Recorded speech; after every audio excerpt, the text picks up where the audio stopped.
le personnage du prophète et le Coran reviennent à une centaine de reprises dans l'œuvre de Victor Hugo.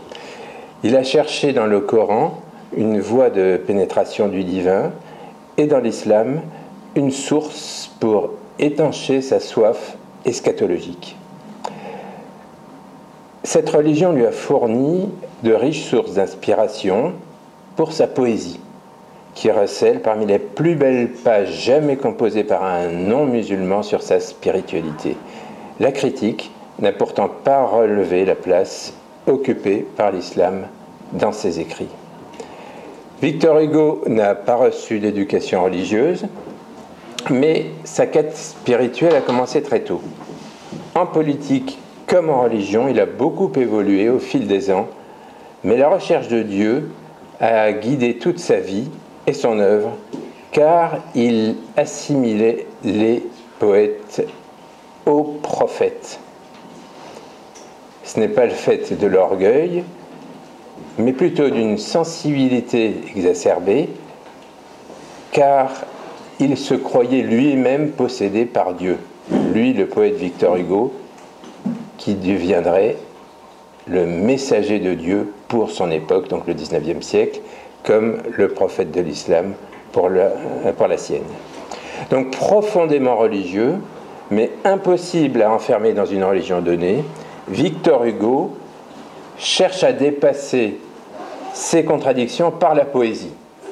On connaît Victor Hugo, romancier, politicien, homme de théâtre, mais c'était aussi un grand poète et un poète mystique.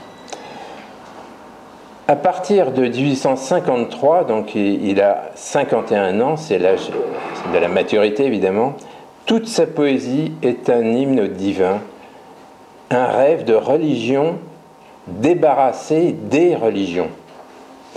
Et en particulier d'un christianisme dont la pratique était devenue pour lui une caricature. Mais cet anticléricalisme vaut aussi pour l'islam, parce que de même que les prêtres sont détestables à ses yeux pour avoir dénaturé le message du Christ, de même les oulémas musulmans qui soutenaient à l'époque le pouvoir ottoman despotique ont perverti le Coran. Donc Hugo était anticlérical au nom de la religion et non contre la religion. Les Orientales, c'est son premier grand recueil poétique, publié à l'âge de 27 ans. Il relève un manque d'intérêt pour une culture qu'il ne connaissait pas. Il faut se replacer dans le contexte de l'époque. En France, à l'époque, donc c'est 1829, il n'y avait pratiquement pas de musulmans, ni d'arabes. Et pour les connaître, pour les rencontrer, eh bien, il fallait prendre le bateau et aller outre-Méditerranée. Ce que n'a pas fait Hugo, contrairement à d'autres voyageurs romantiques. Et c'est ce qui a dénaturé sa vision, déformé sa vision des musulmans, mais pas celle de l'islam, comme nous allons voir, puisque l'islam, enfin en tout cas le Coran, a servi pour lui de source d'inspiration, mais non pas de découverte des musulmans, puisque il ne les avait pas rencontrés. Donc les Orientales, c'est un pamphlet anti-ottoman à l'époque de la guerre d'indépendance grecque contre l'Empire, et l'opinion publique européenne à l'époque avait traduit cette guerre par le nouvel épisode de la lutte historique entre la croix et le croissant.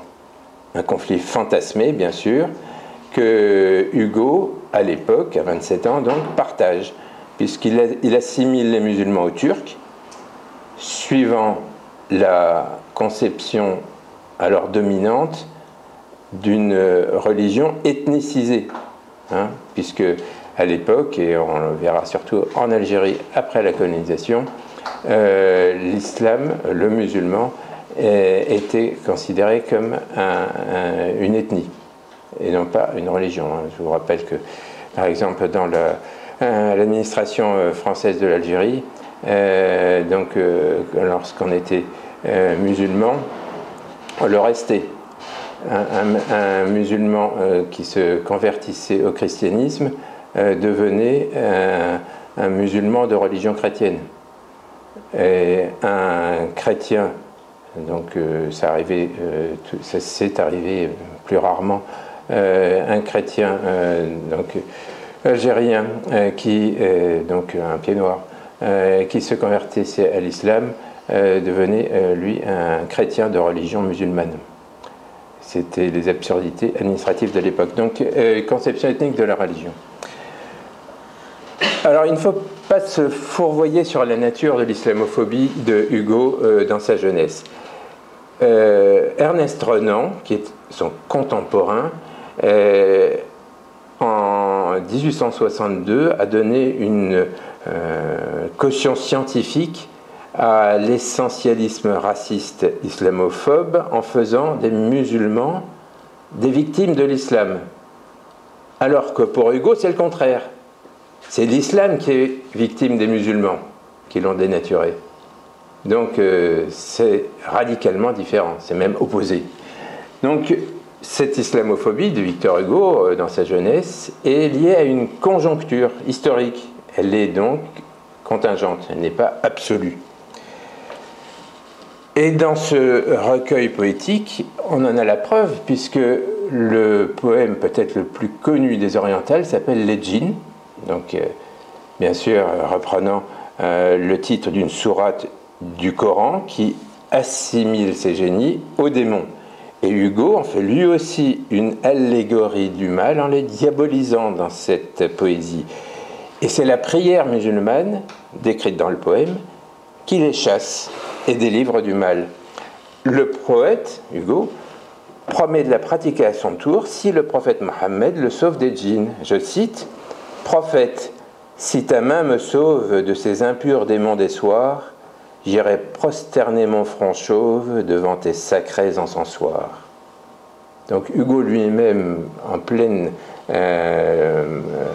islamophobie, comprend la prière en général, y compris la prière musulmane, pour cette poésie. C'est donc une allégorie du triomphe de la prière sur le mal, qui est le sujet de cette poésie, qui est souvent donnée à étudier aux enfants des écoles. Mais enfin moi, en tout cas, c'est mon expérience. On en retient la métrique extraordinaire. Enfin, c'est vraiment une des plus belles poésies de Hugo. Mais on en évacue tout ce qui est relation à la religion musulmane. C'est pas par hasard. Donc, jusqu'à présent, personne ne l'a recensé. Moi-même, je connaissais tellement les djinns que c'est tout à fait à la fin de l'écriture de ce livre que je me suis aperçu que finalement, les djinns aussi, il y avait de l'islam dedans. Mais on a tellement intégré que Hugo est tout sauf religieux et surtout pas amateur d'islam, qu'on finit par l'oublier. Donc, puisque le titre du recueil, c'est Les Orientales, c'est via la mode de l'orientalisme dans la période romantique au début du XIXe siècle que Hugo a commencé à s'intéresser à l'islam, avec une connotation mystique, puisqu'il s'agit bien sûr des djinns. Alors donc, on sort de la lecture des orientales avec un sentiment mêlé qui résulte du déséquilibre entre la prépondérance des préjugés dénigrant l'islam et l'ouverture sur sa spiritualité. En fait, Hugo, à l'époque, résume bien la constante de la vision européenne de l'Orient entre attirance et répulsion. Hugo n'a pas hérité de la tradition islamophobe du Moyen-Âge, et donc son hostilité vis-à-vis de l'Empire ottoman ne devient pas culturaliste, comme je le disais tout à l'heure, elle est d'ordre politique. Lors de la noyade de sa fille Léopoldine en 1843, Hugo est face à un dilemme. Comment lui, qui donc est profondément religieux et donc recherche Dieu depuis sa jeunesse, peut-il admettre que ce Dieu qui est amour permette une chose aussi terrible que la noyade d'une jeune fille qui s'était mariée quelques jours auparavant. Donc il y a un tournant dans la vie et la réflexion métaphysique de Hugo à l'époque. Il tente de résoudre donc cette question en réétudiant la Bible, qu'il connaissait de par son éducation à l'école et non pas familiale. Ça ne marche pas. Pourquoi ne pas découvrir le Coran? Il se plonge alors pour la première fois, en 1846, dans le livre saint de l'islam. Il est impressionné, je le cite, « Entre tous, les grands livres sont irrésistibles. On peut ne pas se laisser faire par eux, on peut lire le Coran sans devenir musulman, on peut lire les Védas sans devenir fakir, mais on ne peut point ne pas les admirer. » Donc le poète découvre dans le Coran un nouvel univers qui répond au sien. À ses yeux, l'association au pouvoir a asséché le catholicisme en Europe, tandis que l'islam a transcendé la spiritualité orientale, on parle bien des orientales, en un poème de l'un, de l'unique, de Dieu. Donc, à ses yeux, l'islam réconcilie le rêve et la raison, l'intuition poétique et la pensée théologique.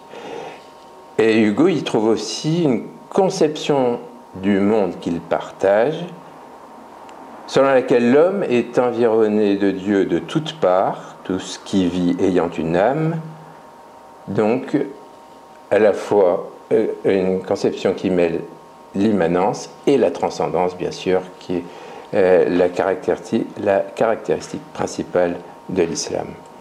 Hugo compose à l'époque le poème Versets du Coran.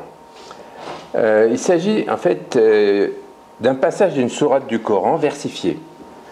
Donc non d'une traduction, mais d'une interprétation de la sourate El-Zilzal, le séisme, qui est une sourate eschatologique, c'est-à-dire donc après la mort.